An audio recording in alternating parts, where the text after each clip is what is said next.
வணக்கம் கேளீர். எல்லாரும் எப்படி இருக்கீங்க? எல்லாருமே ரொம்ப சூப்பரா உங்களோட விநாயகர் சதுர்த்திய செலிப்ரேட் பண்ணியிருப்பீங்க. அவங்கவங்க வழக்கப்படி, அவங்கவங்க அ விருப்பப்படி நல்லாவே செலிப்ரேட் பண்ணியிருப்பீங்க. என்னால முடிஞ்ச அளவுக்கு நான் இந்த வருஷம் எப்படி செலிப்ரேட் பண்ணேன் அப்படின்றத நான் உங்ககிட்ட ஷேர் பண்ணிக்கிறேன்.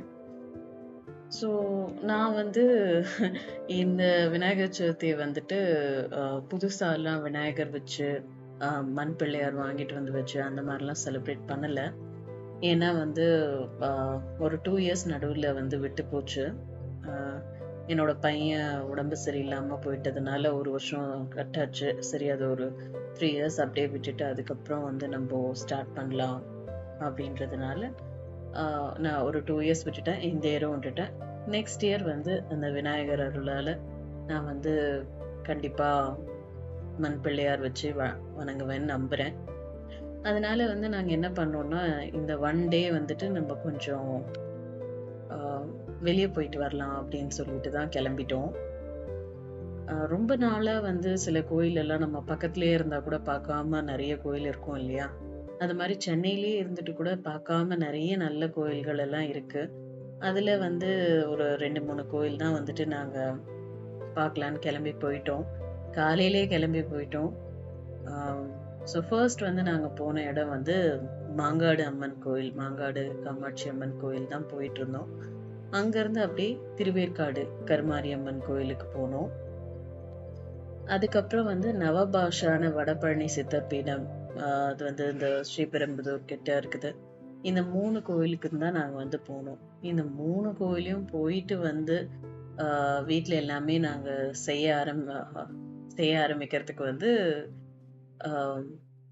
நைட்டு எல்லாமே முடிக்கிறதுக்கு ஒரு 8 மணி பக்கம் ஆயிடுச்சு. ஸோ நாங்க காலையிலே போயிட்டு லஞ்சும் அங்க அன்னதானம் போட்டாங்க. அதனால அங்கேயே சாப்பிட்டுட்டு வீட்ல படுத்து கொஞ்ச நேரம் ரெஸ்ட் எடுத்துட்டு அண்ட் வரும்போதே எல்லாமே இன்ஸ்டன்ட்டா வாங்கிட்டு வந்தாச்சு. அதனால நான் வீட்ல சுண்டல் மட்டும் தான் செஞ்சேன். வேற எதுவுமே நான் பண்ணல. சரி, அட்லீஸ்ட் இந்த அளவுக்காவது நம்மளுக்கு ஒரு பாக்கியத்தை கொடுத்துருக்காரு அப்படின்னு சொல்லிட்டு தான் நான் சந்தோஷப்பட்டுக்கிறேன். எனக்கு பொதுவா இந்த கிருஷ்ண ஜெயந்தியும் விநாயகர் சதுர்த்தியும் ரொம்ப பிடிக்கும். ஏன் அப்படின்னா அது ஒரு பர்த்டே செலிப்ரேஷன். மற்றதெல்லாம் கூட ஏதோ ஒரு நிகழ்வு நம்ம அனுசரிச்சு அந்த பண்டிகையை செலிப்ரேட் பண்ணுவோம். ஆனா இது விநாயகரோட பிறந்தநாள், கிருஷ்ண ஜெயந்தி கிருஷ்ணரோட பிறந்தநாள்.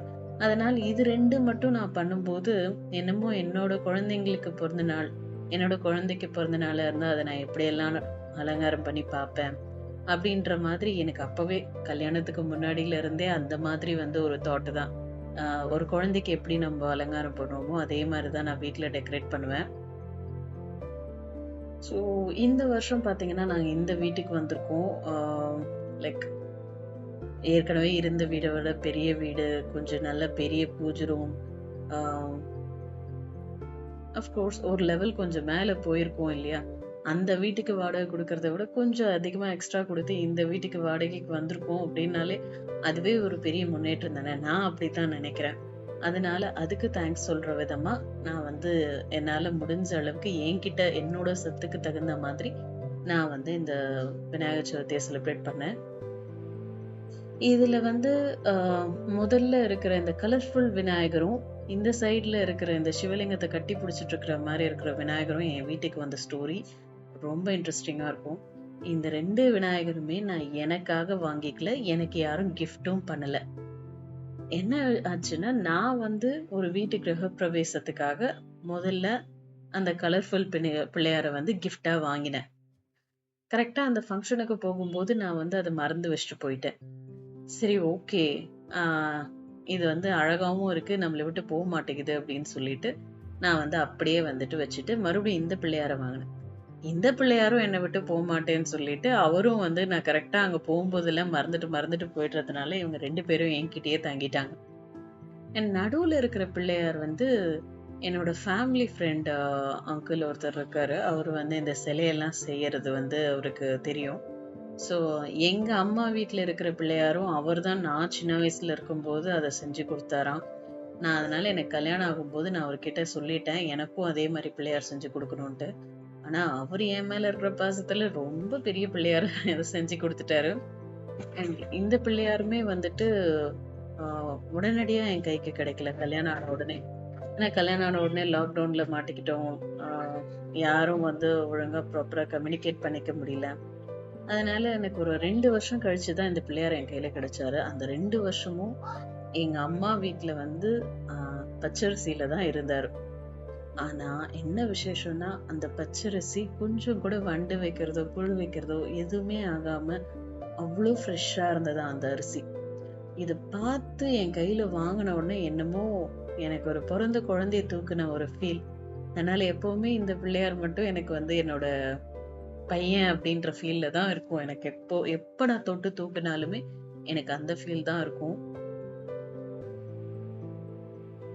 இப்பெல்லாம் வந்துட்டு விநாயகர் சதுர்த்திக்கு காம்போல தான் எல்லா இடத்துலயும்.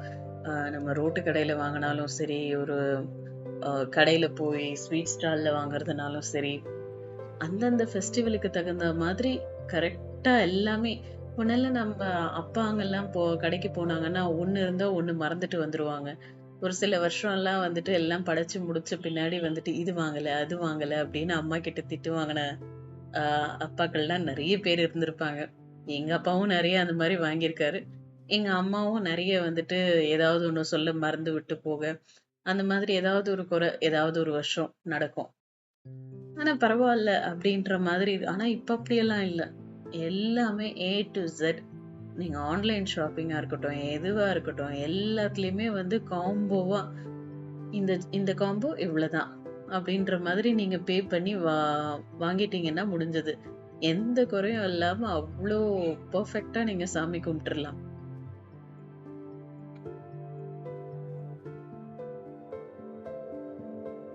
இந்த சாமிய வந்து அலங்காரம் பண்ணும்போது மட்டும் நம்மளுக்கு எங்க இருந்து தான் அந்த கிரியேட்டிவிட்டி தலையை காட்டும் அப்படின்லாம் தெரியாது. அப்படியே வந்து இப்படி பண்ண அப்படி பண்ண இப்படி பண்ண அழகா இருக்கா அப்படி பண்ண அழகா இருக்கா.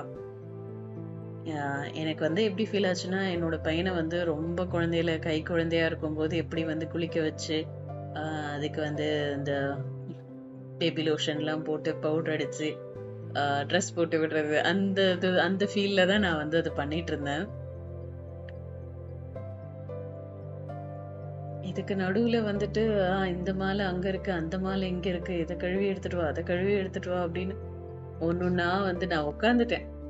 கம்ப்ளீட்டா வந்து உட்காந்துட்டு அவரை தான் வேலையை ஏவிட்டு இருந்தேன். அவரும் வந்து செஞ்சுட்டு இருந்தாரு. இதெல்லாமே ஒரு நல்ல ஒரு, அதாவது அங்க அம்மா வீட்டுல இருக்கும்போது கூட அம்மா வந்து ஒரு மாதிரி டென்ஷன்லயே சுத்திட்டு இருப்பாங்க. இத வந்து இப்படி பண்ணணும் அது அப்படி பண்ணணும், இது இந்த செய்யலையா இது அப்படி செய்யலையா இது எப்படிதான் செய்யணும், உன்கிட்ட சொல்றதுக்கு நான் சும்மாவே இருக்கலாம்னு ஏகப்பட்ட திட்டு திட்டிட்டு ஏதோ ஒண்ணு அப்படின்ற மாதிரி நம்மளுக்கு எண்ட் ஆஃப் தி டே அந்த வேலை முடிஞ்சா போதும், அந்த கொழுக்கட்டை சுண்டல் கைக்கு வந்தா போதும்ன்ற மாதிரி இருந்துச்சு.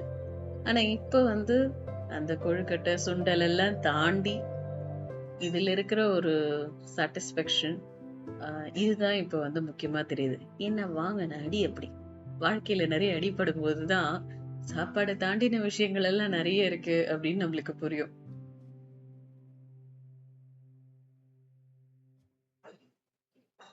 நான் பண்ணிட்டு இருக்கிறத பார்த்துட்டு என் ஹஸ்பண்டுமே ஒண்ணு இந்த இதை வை இந்த அதை வை இதை இப்படி வை அதை அப்படி வைன்னு வந்துட்டு அவருமே வந்து ஐடியா கொடுத்துட்டு இருந்தாரு.